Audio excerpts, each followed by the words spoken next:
This is doctor Leela, gynaecologist from Kadapa. ప్రెగ్నెన్సీలో walking వల్ల ఎలాంటి యూజెస్ ఉంటాయనేది చెప్తాను. సో ఫస్ట్ థింగ్, ప్రెగ్నెన్సీ అనేది ఫిజియోలాజికల్ కండిషన్ అనమాట. అంటే ప్రెగ్నెన్సీ వచ్చినంత మాత్రాన రెస్ట్ తీసుకోవాల్సిన అవసరం లేదు.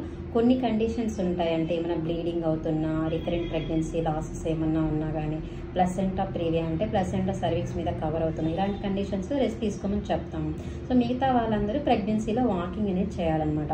వాకింగ్ చేయడం వల్ల ఎనర్జెటిక్గా ఉంటారు, స్లీప్ డిస్టర్బెన్సెస్ లేకుండా నిద్ర అనేది బాగా పడుతుంది అనమాట. సో వాకింగ్ చేయడం వల్ల కాన్స్టిపేషన్ అనేది ప్రివెంట్ చేయొచ్చు. అలాగే ఎవరికైనా జెస్టేషన్ డయాబెటీస్ కానీ, జెస్టేషన్ హైపర్ టెన్షన్ కానీ ఇలా ఏమన్నా ఉన్నా కూడా అవన్నీ కంట్రోల్లో ఉంటాయన్నమాట. వారికోస్ వెయిన్స్ ఇలా ఉండే వాళ్ళకి వాకింగ్ చేయడం వల్ల సర్క్యులేషన్ అనేది బాగా జరుగుతుంది. సో అది ఇంప్రూవ్ అవుతుంది అనమాట. అలాగే పెల్విక్ ఫ్లోర్ మజిల్స్ అనేది స్ట్రెంగ్తన్ అయ్యి వాకింగ్ చేయడం వల్ల నార్మల్ డెలివరీ అనేది ఈజీగా అవుతుంది. Thank you. This is doctor Leela, gynaecologist from Kadapa. ప్రెగ్నెన్సీలో వాకింగ్ వల్ల ఎలాంటి యూజెస్ ఉంటాయనేది చెప్తాను. సో ఫస్ట్ థింగ్, ప్రెగ్నెన్సీ అనేది ఫిజియోలాజికల్ కండిషన్ అనమాట. అంటే ప్రెగ్నెన్సీ వచ్చినంత మాత్రాన రెస్ట్ తీసుకోవాల్సిన అవసరం లేదు. కొన్ని కండిషన్స్ ఉంటాయి. అంటే ఏమైనా బ్లీడింగ్ అవుతున్నా, రికరెంట్ ప్రెగ్నెన్సీ లాసెస్ ఏమన్నా ఉన్నా కానీ, ప్లసెంటా ప్రీవియా అంటే ప్లసెంటా సర్వీక్స్ మీద కవర్ అవుతున్నాయి. ఇలాంటి కండిషన్స్ రెస్ట్ తీసుకోమని చెప్తాం. సో మిగతా వాళ్ళందరూ ప్రెగ్నెన్సీలో వాకింగ్ అనేది చేయాలన్నమాట. వాకింగ్ చేయడం వల్ల ఎనర్జెటిక్గా ఉంటారు, స్లీప్ డిస్టర్బెన్సెస్ లేకుండా నిద్ర అనేది బాగా పడుతుంది అనమాట.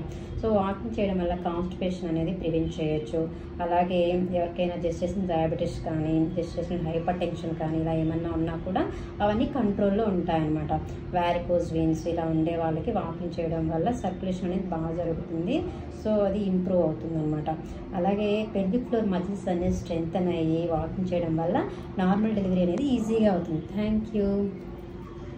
This is doctor Leela, gynaecologist from Kadapa. ప్రెగ్నెన్సీలో వాకింగ్ వల్ల ఎలాంటి యూజెస్ ఉంటాయనేది చెప్తాను. సో ఫస్ట్ థింగ్, ప్రెగ్నెన్సీ అనేది ఫిజియోలాజికల్ కండిషన్ అనమాట. అంటే ప్రెగ్నెన్సీ వచ్చినంత మాత్రాన రెస్ట్ తీసుకోవాల్సిన అవసరం లేదు.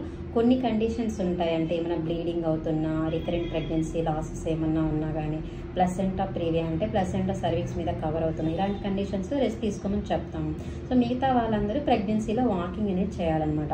వాకింగ్ చేయడం వల్ల ఎనర్జెటిక్గా ఉంటారు, స్లీప్ డిస్టర్బెన్సెస్ లేకుండా నిద్ర అనేది బాగా పడుతుంది అనమాట.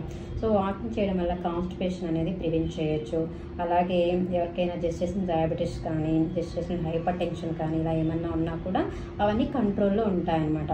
వారికోస్ వెయిన్స్ ఇలా ఉండే వాళ్ళకి వాకింగ్ చేయడం వల్ల సర్క్యులేషన్ అనేది బాగా జరుగుతుంది. సో అది ఇంప్రూవ్ అవుతుంది అనమాట. అలాగే పెల్విక్ ఫ్లోర్ మజిల్స్ అనేది స్ట్రెంగ్తన్ అయ్యి వాకింగ్ చేయడం వల్ల నార్మల్ డెలివరీ అనేది ఈజీగా అవుతుంది. Thank you.